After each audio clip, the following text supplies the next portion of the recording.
ओम श्री परमात्मने नमः। ओम श्री गुरुभ्यो नमः। ओम श्री ऋषिभ्यो नमः। सर्वेभ्यो नमो नमः। देववाणी संस्कृतम ई गुरुकुलम प्रति भवतां सर्वेषां हार्दं स्वागतम्।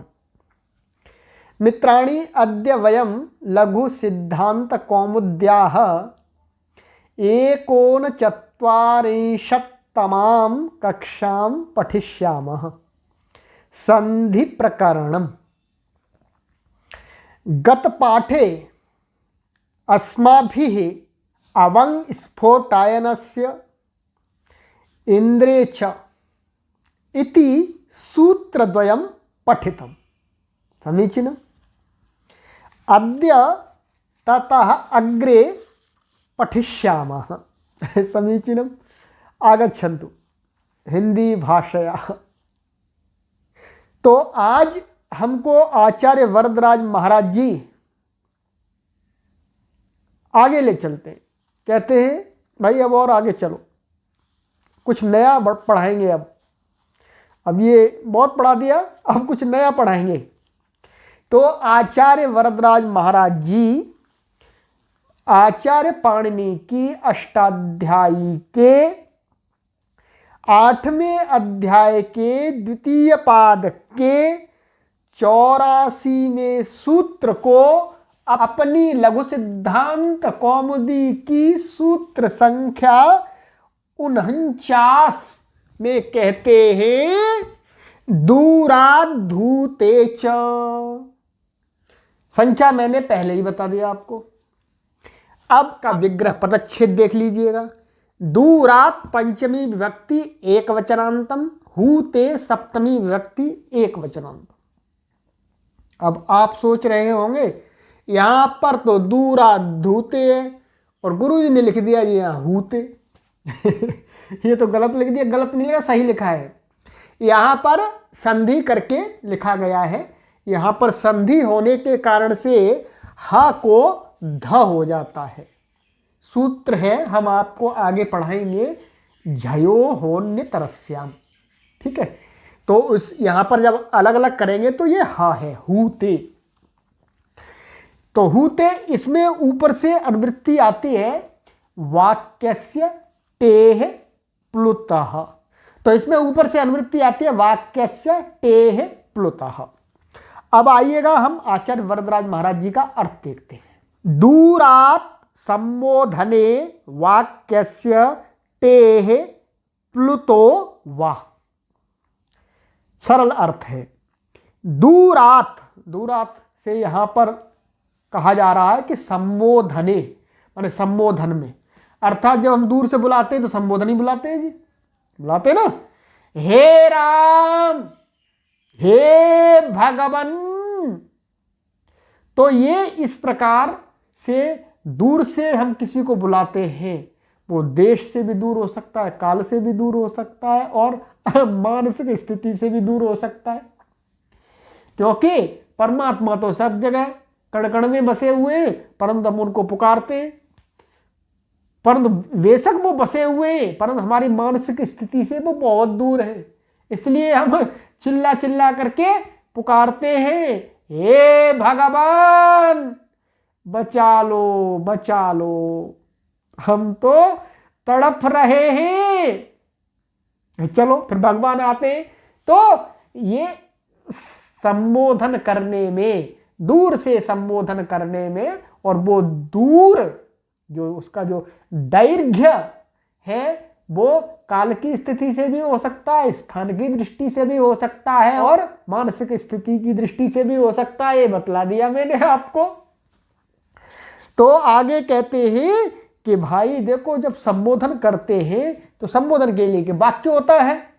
तो इस वाक्य का कहते हैं टी, टे है माने टी जो होता है उसको वा माने विकल्प करके प्लुत हो जाता है। ये जो वा लगाया है आचार्य वरदराज महाराज जी ने, इसका आचार्य पाणिनि जी ने अपने सूत्र में कहीं से अनुवृत्ति ला करके निर्देश नहीं किया, परंतु दो प्रकार से लोक में देखे जाने के कारण से आचार्य वरदराज महाराज जी ने ये कह दिया वाह, अर्थात ये जो टी है उसको विकल्प से प्लुत कर देते हैं। अब आपको टी हमने पहले पढ़ा दिया है, अचोन्त्यादि टी, राइट। पर अचाम मध्य यो अंत्य अच स आदिर यस्य समुदायस्य स समुदायः टी संज्ञकः स्यात्, यही बताया था। तो क्या है, जो अंश के अचों के अंत में जो अंतिम अच है वह आदि में है जिन वर्णों के, उन सभी वर्णों की क्या हो जाती है, टी संज्ञा। अब हमारे पास वाक्य होगा ये सूत्र के लिए, तो उसका जो टी भाग है उसको हम क्या करते थे, प्लुत।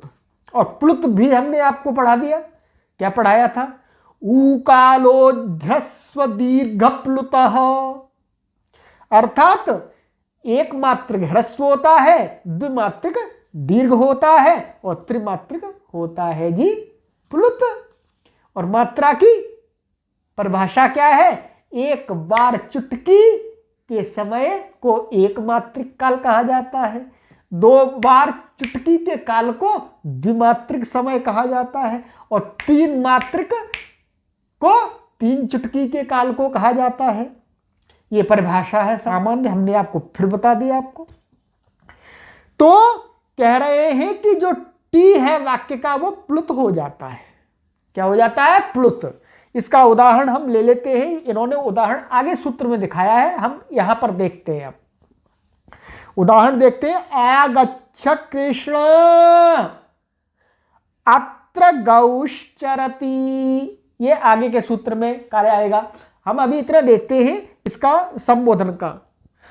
तो एक ये भी था, वाक्य की परिभाषा क्या है, एक तिंग वाक्यम, यानी जिसमें एक तिंग हो वह वाक्य कहलाता है। इसलिए ये तिंग भी दिखा दिया, देख लीजिए, ये बहुत अच्छी प्रकार से पढ़ाते हैं आचार्य वरदराज जी, ऐसे नहीं पढ़ाते नहीं जल्दी जल्दी में जल्दी में नहीं पढ़ाते जी। देखो वाक्य की परिभाषा ही बता दी, एक तिंग वाक्यम, माने तिंग होना बहुत जरूरी है, तिंग आ गया जी। तो ये इसका अर्थ है आगच्छ कृष्ण, माने कृष्ण आओ। तो ये संबोधन है, कृष्ण कहीं दूर खड़ा होगा या कुछ गपशप में लगा होगा, जैसे लोग करते हैं गपशप, तो अध्यापक बोल रहे होंगे जी गुरु जी भाई यहां पर आओ, तो ये कृष्ण है। ये पूरा एक वाक्य है, एक तिंग वाक्यम। अब इसका टी देखना है जी, अचोन्त्यादि टी, तो ये सारे अच हैं, आ रे आ, ये अच हैं। ये हम इसको अभी हटा देते हैं, ये बाद में लगाना है इस सूत्र से। तो अब देखेंगे टी क्या है इसमें, तो अचाम मध्ययो अंत्य अच, अंत्य क्या है ये, आ जी, राइट।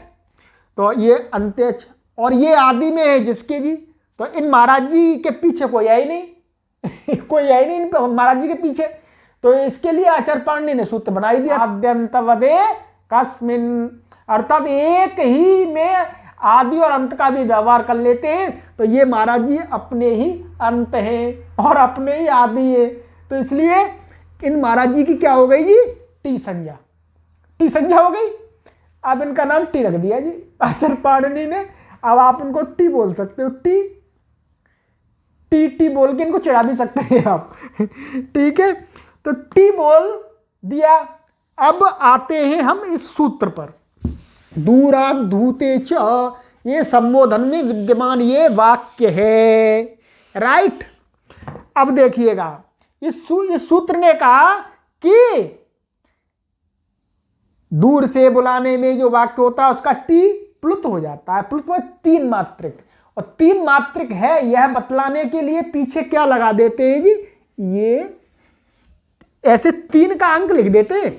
कुछ लोग समझते हैं कि ये क्या लिख दिया जी, ये ऊ लिख दिया क्या तो ये प्लुत है, ये क्या है, ये प्लुत क्या चिन्ह, अर्थात ये तीन मात्रिक अवर्ण है, यह दर्शाने के लिए इसको तीन का अंक लिख देते हैं, अर्थात इसको लंबा बोलना है, इस प्रकार से बोलना है, ये तीन का। इस वरदराज महाराज जी बोले कि देखो भाई ये प्लुत हो जाएगा, तो इसको अब कैसे बोलेंगे? आगच्छ कृष्णा, तो दीर्घ करके बोलेंगे, राइट। तो ये सूत्र आपका हो गया। तो आज मित्रों हमने इस कक्षा में इस सूत्र को पढ़ा, केवल दूरात धूते च, माने इसको प्लुत होता है। अब प्लुत के बाद में प्लुत को भी कुछ और कार्य करने हैं, और कार्य कुछ करने हैं, अर्थात रोकना है, कुछ भाई अधिक हो रहा है उसको रोकना है। तो आचार्य वरदराज महाराज जी हमें अगली कक्षा में आचार्य पाणिनि जी की शरण में ले चलेंगे और बताएंगे जी अच्छा जी प्लुत के लिए ये चीजें और चाहिए ये चीजें और चाहिए, तो उनको हम आगे की कक्षा में पढ़ेंगे। तो आज हम इस कक्षा को यही विराम देते हैं। हमने जाना कि दूरात धूते च, दूर से बुलाने में विद्यमान जो वाक्य है उस वाक्य के टी भाग को प्लुत कर देते हैं, दीर्घ करके बोल देते हैं। ये हमने इसमें पढ़ा। तो अस्तु अत्रैव विरमामः, पुनः शीघ्रं मिलामः। सर्वेभ्यो नमो नमः।